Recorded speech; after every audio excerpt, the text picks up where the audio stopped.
Kenapa saya ngomong begitu? Karena dulu saya di pesantren banyak diceritain perkara yang gak akurat. Ngarang gitu loh. Asli aku ingin banget itu Ustadz itu ngarang banget itu. Please deh. Jangan kayak gitu. Satu sisi pesantren semakin diminati oleh siapapun dengan kepentingan yang berbeda-beda. Diminati oleh orang tua yang khawatir anaknya berantakan, diminati oleh politisi yang khawatir suaranya berkurang, diminati oleh bisnismen yang dia ingin menyebarkan produknya.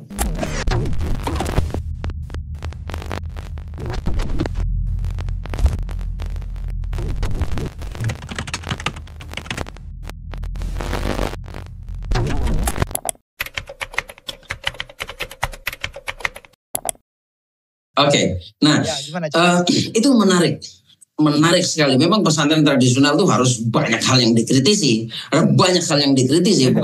bukan ini ya. Jangankan pesantren tradisional, orang Liverpool sama Madrid saja yang terus memperbaharui situasi juga banyak yang ini kan, banyak hal yang harus kita rayakan dan harus kita sesalkan ya kan. Nanti jangan ngomongin bola terus nanti saya ketahuan OON-nya karena saya nggak terlalu ngerti. Oke. Nah, gini, sebenarnya dalam dunia pendidikan itu selain kitab juga bagaimana mengajarkan kitabnya itu tidak kalah penting. Tidak kalah penting. Kita bisa membandingkan ya. Yang ngaji kitab itu Gus Ulil yang pernah dididik di Harvard juga, beliau pernah di Boston. Yang kemarin kontroversial. Iya, yang kontroversial itu. Tapi beliau kalau ngaji itu so far ngajinya belum kontroversial. Tadi pandangan-pandangan di luar ngajinya itu. Ya kan? Dengan guru kita, misalnya Ustadz Anwar di Sukoharjo ngaji. Saya tidak mengatakan siapa yang lebih unggul, tapi ada taste yang berbeda, ada tension yang berbeda, ada sesuatu yang berbeda yang kita dapatkan. Ya kan, pulang dari Pak Anwar dengan pulang dari ngaji Mas Ulil itu berbeda. Walaupun sama temanya ya. Walaupun sama temanya. Artinya jika pesantren itu misalnya wasiat dari Kiai As'ad misalnya, wasiat dari pendiri. Karena bagaimanapun pesantren itu tidak bisa dilepaskan dari pendirinya. Kalau teman-teman baca karyanya Ismail Fajri Alatas yang tentang otoritas bagaimana sebuah otoritas keagamaan itu dibangun, itu ada kerja-kerja besar oleh orang yang punya otoritas gitu. Ketika Kiai As'ad melakukan kerja-kerja besar sehingga membangun sekarang ini terbangun sebuah pesantren sebesar itu, beliau mewariskan pesan 3 kitab yang tidak boleh tidak dibaca misalnya, itu pertaruhannya besar kalau mau ditinggalkan kitab itu. Pertaruhannya besar karena ini akar. Gimana? Tapi agar tetap relatable, ustadznya harus mengupgrade. Bagaimana agar 3 kitab ini bisa keluar dengan kajian yang lebih relate, yang relatable, ya kan? Kalau kamu makan jagung terus keluarnya tetap jagung, artinya pencernaanmu bermasalah. Jadi kalau kamu membaca Ta'lim al-Muta'alim keluarnya seperti itu bentuknya, seperti Ta'lim al-Muta'alim saja gitu kan, nah, itu bermasalah. Jadi ustadz-ustadz itu harus di-upgrade, Nah, lalu instruction-nya dalam istilah pendidikan ada istilah guide in instruction. Jadi cara guru membimbing dan memberikan instruksi itu juga berpengaruh. Contoh misalnya kitab tarikh itu Nurul Yakin yang kita baca itu kan ada bab kital, ya kan? Teman-teman Majelis Mujahidin itu membaca bab kital juga, Pak. Gitu. Tapi kenapa output setelah mereka membaca bab Kital itu berbeda dengan setelah kita membaca bab Kital? Karena ada guide and instruction dan gurunya berbeda, gitu kan? Nah, itu untuk kita tetap membuat kita relate. Dan hal yang sangat pantas dikritisi adalah ketika kamu sudah cukup belajar ini, masyarakatmu tidak akan bertanya ini. Itu big no. Kenapa begitu? Karena pendidikan itu sebenarnya sebuah proses untuk mendewasakan kita. Ya. Bukan, pendidikan itu bukan sesuatu seperti orang berdagang, kita hanya kulakan yang dibutuhkan oleh pembeli. Itu beda kasus. Kalau Anda pedagang, misalnya Anda pedagang minyak wangi, jualan di daerah Ketapang. Ya kan, jual di masjid lah ya, di masjid Ketapang. Terus kamu jual minyak wangi yang brand-brand yang dijual di airport itu, ya nggak laku. Salah kamu. Nggak sesuai. Karena nggak sesuai kebutuhan. Tapi tidak, Pak. Tapi pendidikan nggak begitu. Pendidikan itu ibarat parfum yang kita pakai. Kalau parfum yang kita pakai, kalau kita membeli parfum itu bukan untuk kita jual lagi, tapi untuk kita sendiri, maka ya parfum terbaik yang kita pakai agar orang bersama-sama kita nyaman, ya kan? Orang bersama kita nyaman. Jadi saya mondok, belajar ngaji segala macam itu bukan semata-mata untuk mengajar masyarakat. Mengajar itu tuntutan intelektual, karena sebagai seorang yang intelektual, di kanan kirinya tidak ada literasi yang memadai, ya kita harus mengajar begitu. Jadi belajar itu untuk mendewasakan diri, bukan untuk orang lain. Orang lain nanti bermanfaat ke orang lain, itu soal beda kan ya, Cak ya? Soal beda. Dan apalagi kalau Anda membatasi, misalnya sudah cukup belajar ini saja, ya masyarakatmu nggak akan berkembang. Iya, itu aja hasilnya. Iya, rata-rata misalnya saya dengan guru saya, misalnya kita diajar oleh Ki Afif ya, Ki Afif yang alim begitu gitu kan. Terus kita ngajarnya kira-kira terdegradasi nggak mutunya itu. Kalau kita dibatasi hanya belajar itu, makin turun. Iya. Please. Nah, saya juga ingin menyampaikan pesan juga. Saya tidak ingin mengkritisi, tapi saya ingin menawarkan sesuatu yang berkaitan dengan kurikulum pesantren. Saya pernah menggagas kurikulum yang dibalik. Jadi kita itu mengenal ruh ilmu pengetahuan, sampai misalnya bagaimana kita bergaul lebih baik, berkomunikasi yang lebih baik. Kalau bahasa modernnya berkomunikasi yang efektif, bagaimana menjadi manusia yang efektif, bagaimana kita menghadapi perbedaan, bagaimana kita merasakan agama tidak hanya formalitas tapi juga meaningnya, value-nya. Itu kita dapatkan itu di akhir setelah mondok kira-kira 10 tahun. Iya kan? Yang setelah 5 tahun lah. Kalau benar. Iya, kalau cara mondoknya rapi gitu ya, mengikuti apa yang disarankan oleh para guru, itu kira-kira setelah 5 tahun Anda baru mendapatkan kajian seperti itu. Sementara kemampuan orang bertahan di pesantren, boleh disurvei deh, lebih gak sih dari 6 tahun? Orang sekarang itu mondok lebih dari 6 tahun itu kira-kira berapa persen? Sedikit. Artinya, kalau kurikulum itu masih seperti itu, artificial terus sampai 6 tahun, kira-kira buah ini nggak akan pernah dipetik. Ya. Nah, bagaimana kalau kita balik? Bukan berarti baru masuk langsung diajarkan ihya, tidak begitu. Ya. Tapi kalau gayanya Stephen Covey itu ini, begin with the end in mind. Jadi kita mulai dari sesuatu yang nanti kita akan dapatkan. Dalam bahasa Indonesianya biasanya diterjemahkan sampai sebelum berangkat. Ya. Nah, jadi begitu santri baru sudah mulai dikenalkan profil Al-Ghazali. Ya. Kita itu orang Islam itu punya intelektual besar namanya Al-Ghazali, dia membawa peradaban bla bla bla. Wow, ya kan?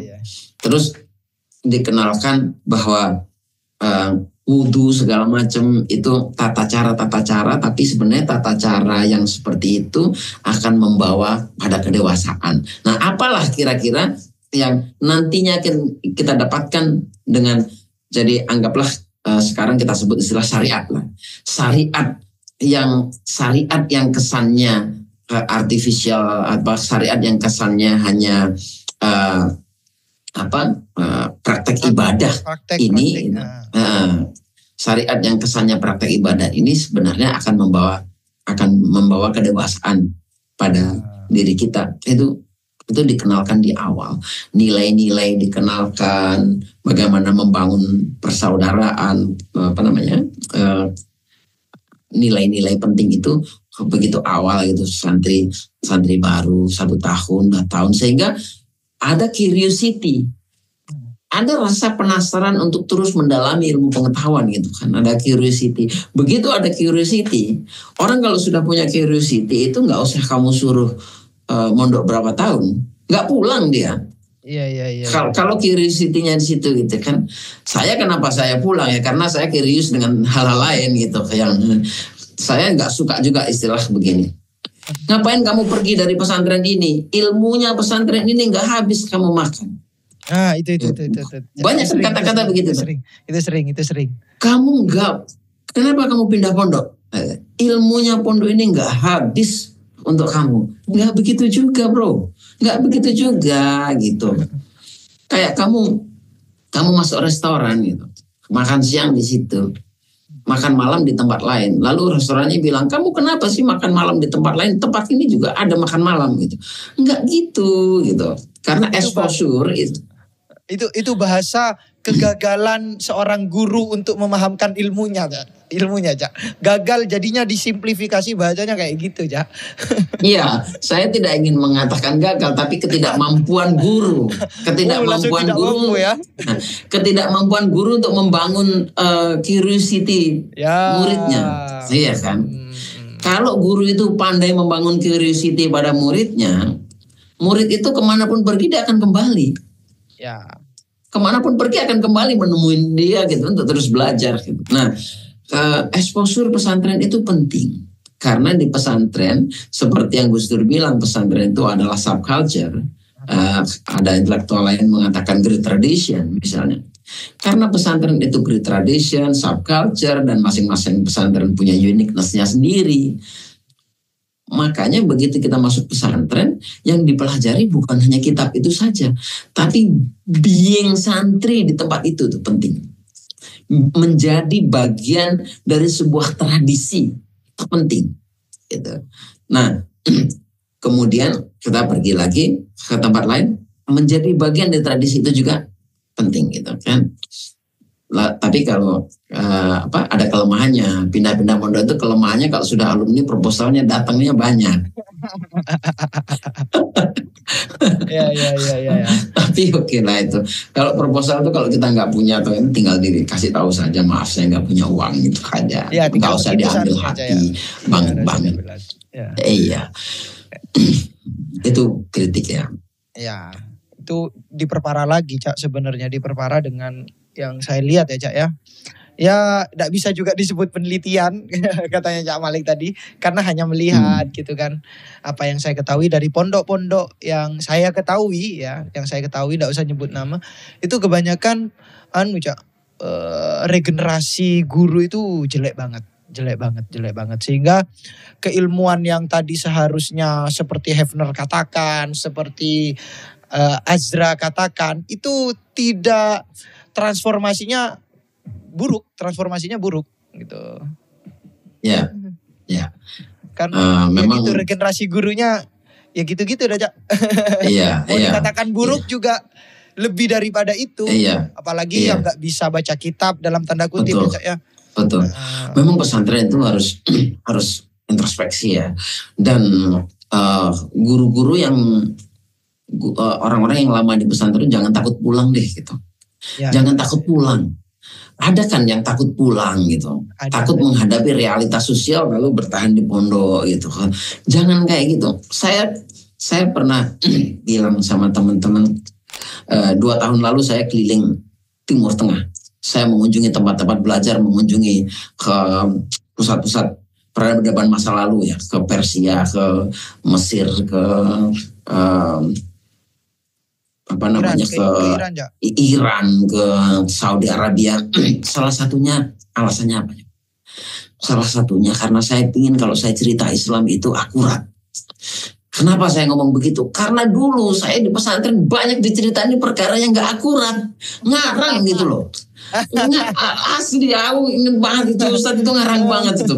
Please deh. Jangan kayak gitu. Nggak asik gitu loh. Masa ya, untuk muridnya ini ngarang nih. Nah, ini sekarang saya datang ke tempat-tempat itu. Saya ingin kalau saya cerita Islam itu akurat, saya bisa mendapatkan gambaran situasinya seperti apa, kayak mengapa imam ini beristihad seperti ini, mengapa seperti itu. Jadi kayak melihat sosial konteks di mana sebuah mazhab itu dibangun kan.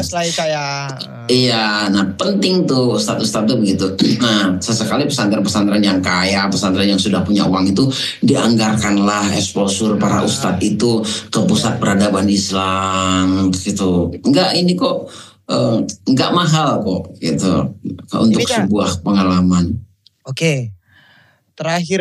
Terakhir, menurut jenengan secara ala kulihal, secara pengamatan jenengan dari jenengan meneliti Cak Malik, dari meneliti pesantren, dari awal meneliti pesantren sampai sekarang, so far pesantren gimana menurut jenengan?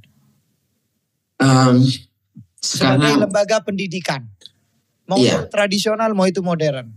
Oke. Memang semakin dikaji semakin tidak bisa membuat generalisasi ya. Semakin dikaji semakin tidak bisa membuat generalisasi. Tapi ada fakta-fakta yang kita bisa lihat di lapangan. Pesantren sudah banyak bercampur aduk dengan politik, komodifikasi, ya, ekonomi, politik, ekonomi itu persoalan menurut saya. Insan pesantren harus mulai fair, berani mengambil sikap. Misalnya dalam konteks ekonomi saya bertindak seperti apa, dalam konteks pendidikan saya bertindak seperti apa, dalam konteks politik saya bertindak seperti apa. Tidak dicampur adukkan begitu. Misalnya ini ya, ini praktek buruh. Tidak banyak tapi ada praktek buruh. Nah, misalnya untuk mendapatkan pendanaan, ini aspek ekonomi. Untuk mendapatkan pendanaan, dia bergabung dengan partai politik tertentu atau mendukung calon legislatif tertentu agar bisa mendapatkan akses terhadap anggaran daerah atau APBN. Ini persoalan. Kenapa? Karena begitu Anda bergabung dengan partai politik tertentu atau mendukung calon tertentu, jika orientasinya adalah untuk mendapatkan anggaran, maka ada masalah-masalah krusial yang dipertaruhkan. Tidak hanya didialogkan, tapi dipertaruhkan. Gitu. Dipertaruhkan, misalnya kita merah. Mengapa dalam hal berpolitik kita mendukung abu-abu? Itu. Ya kan, saya sengaja pakai istilah merah dan abu-abu karena pesantren warna merah ini agak susah kan. Nah, kita merah mendukung abu-abu. Oke, kita akan mendapatkan akses pendanaan. Tapi apa iya aspirasi merah ini bisa disalurkan oleh abu-abu? Ya kan? Ya. Nah, saya fine menurut saya sebuah pesantren mendukung partai politik tertentu, oke. Sepanjang dukungannya itu dalam rangka menjaga great tradition ini. Great tradition ini, bayangkan begini. Misalnya jika partai yang warnanya putih, itu jika ada partai warnanya putih ini menang, pesantren ini hilang, kira-kira gitu kan. Iya kan. Nah, makanya tidak memilih partai putih itu sesuatu yang wajar. Kita ngomong hal yang penting gitu. Jika memilih partai politik itu membuat tradisi ini terjaga, ya kenapa enggak? Gitu.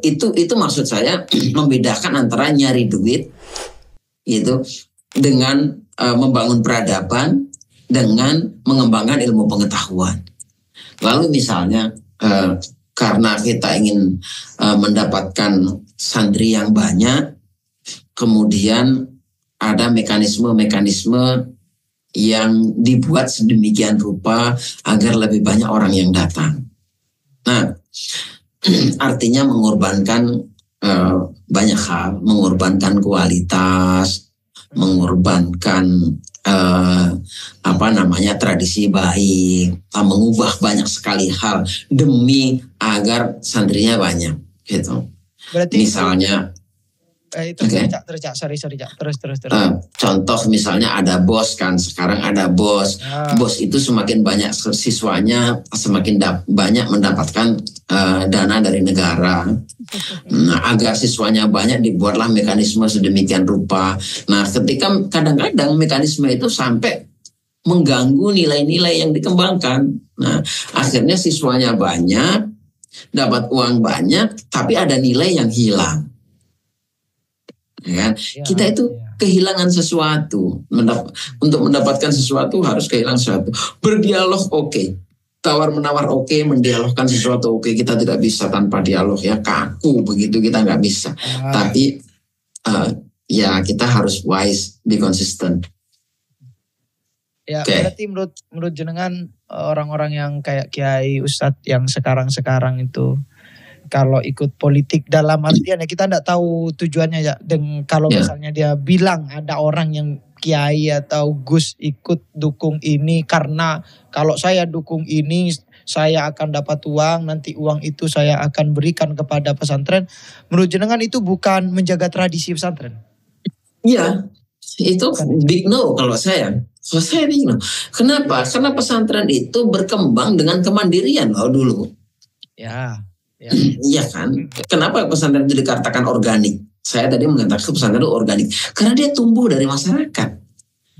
Dia bukan sebuah proyek peradaban yang dibangun oleh kekuatan besar. Kalaupun minta ke APBN, tidak lewat itu gitu ya?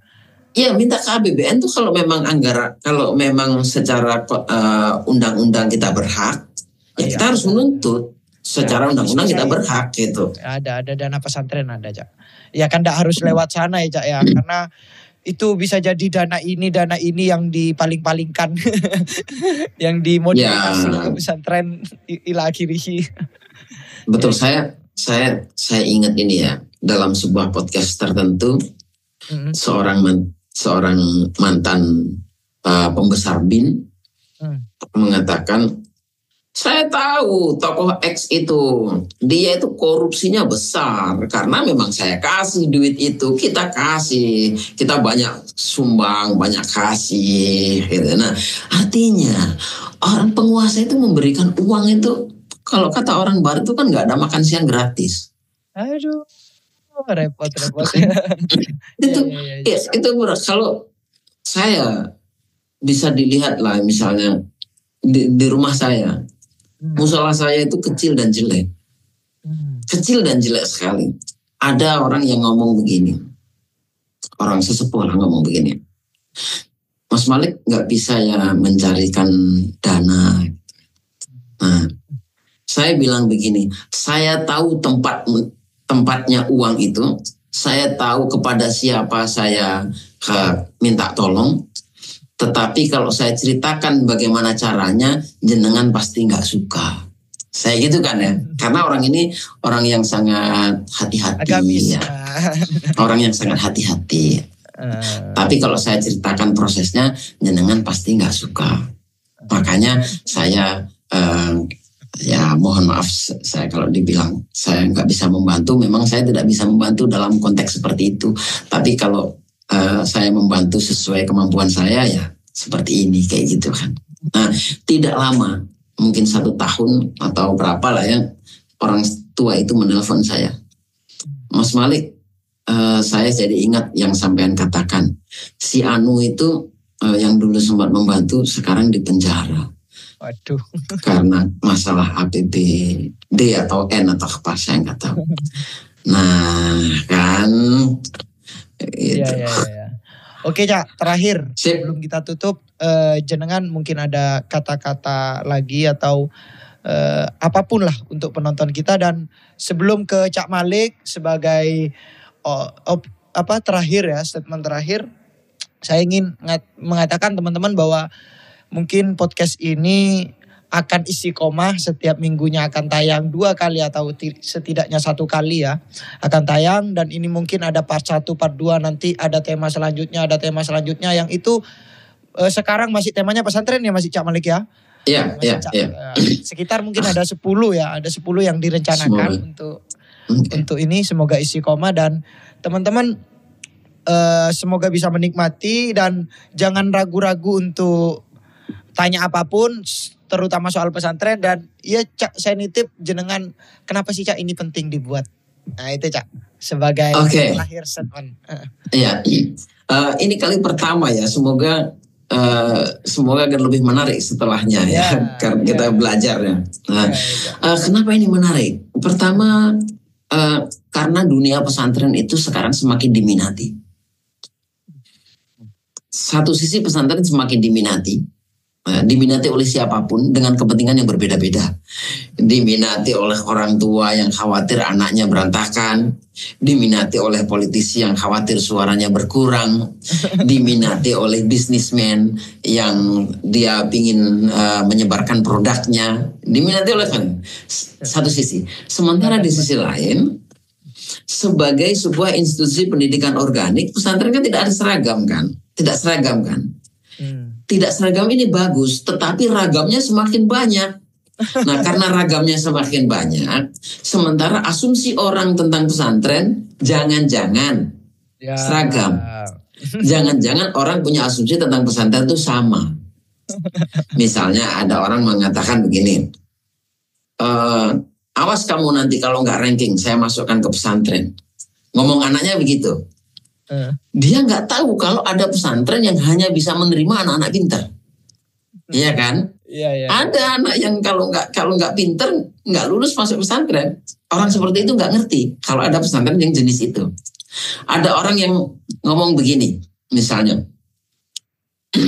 kamu nanti harus masuk pesantren, nggak usah mikirin rezeki, gitu kan? Soal nafkah, ayah sudah urus semuanya untuk kamu, misalnya. Nah, orang seperti ini saya nggak ngerti kira-kira asumsi dia tentang pesantren apa. Jangan-jangan pesantren itu pokoknya akan membawa dia ke surga, ya kan?